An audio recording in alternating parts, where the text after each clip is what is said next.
Hi, this is Melissa from Missy Ann Fit, also known as Missy Ann, and today we're making guacamole. It's one of my family's favorite things to eat. We're going to do some burgers on the grill, and we're going to make some guacamole to have to put on the burgers and have with chips and some peppers. So basically I just been cutting up some avocado. I already cut up three of them this time because I'm making this for our family of 6. So 3 avocados is about right for our family. It depends on the size.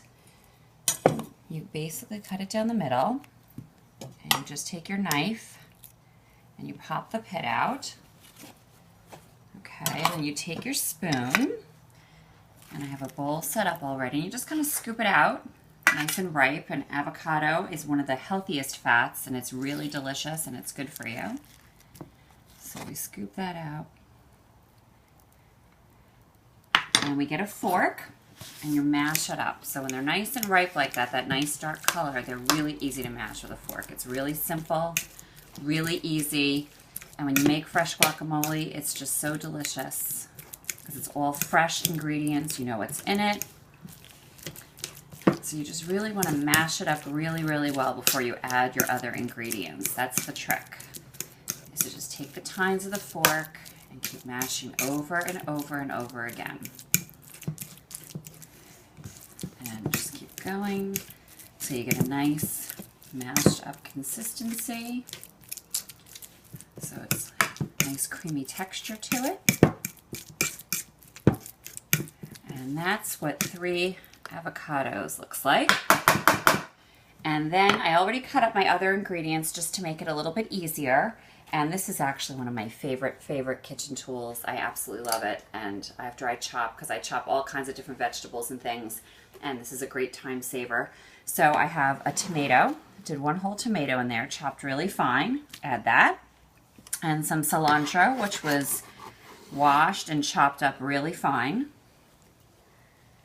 And we use red onion. We prefer red onion. This is about a half a red onion, because a whole red onion would be a lot of onion, almost too much. And that's what we add there. Then you take your fork again and we mix it together. Get these ingredients in. And you can see, just look at the color on it. It looks so nice and delicious with all fresh ingredients. Making a little bit of a mess, but just want to kind of fold the ingredients in, the tomato and the cilantro and the red onion. Okay. Paper towel here just to wipe my hands a bit. And then what we want to do is we add some freshly ground black pepper. Always have this handy because I use fresh ground pepper in a lot of different things. And you want to take some salt. You're doing this to taste, so I'm going to do a few turns of the pink Himalayan salt, one of my favorites, and kind of mash it up. And you're going to have to test it, basically salt and pepper to taste. So you'll have to have a couple of chips on hand to try it out. We also add some olive oil. And just, I have it in this, I transfer my olive oil into one of these bottles because I like the way it pours out. You just kind of do a drizzle over it. Not too much, probably roughly a tablespoon if you wanted to measure it out and be exact, but no more than a tablespoon, just to give it a little bit. Adds to the flavor, adds to the consistency, and you just again want to stir it around. And it might need more salt and pepper. We'll see. We'll do a taste test in a minute. And that's going to be a preference.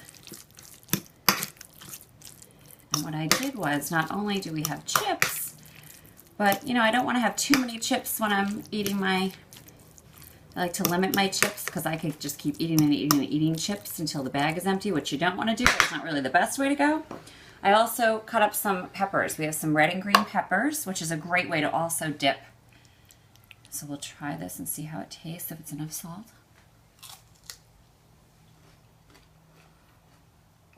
I'm going to do a little touch more of each. A little more pepper. And a little more salt. Mash that up. and really easy. It didn't take long to make it all. Really, chopping the vegetables wasn't too bad at all. I'm just going to take a chip and we'll test it out. Perfect. And then we have some salsa. I'm going to make some nice, delicious burgers on the grill. And stay tuned for salsa. I will show you how to make a really easy homemade salsa, all fresh ingredients, and it will keep in your fridge for a couple of weeks. And it's another way to make a nice, healthy meal for your family. So I hope you all like guacamole as much as we do. Hope you found this helpful. Be sure to leave comments below and let me know what you think. And thanks for visiting and listening. Take care. Bye.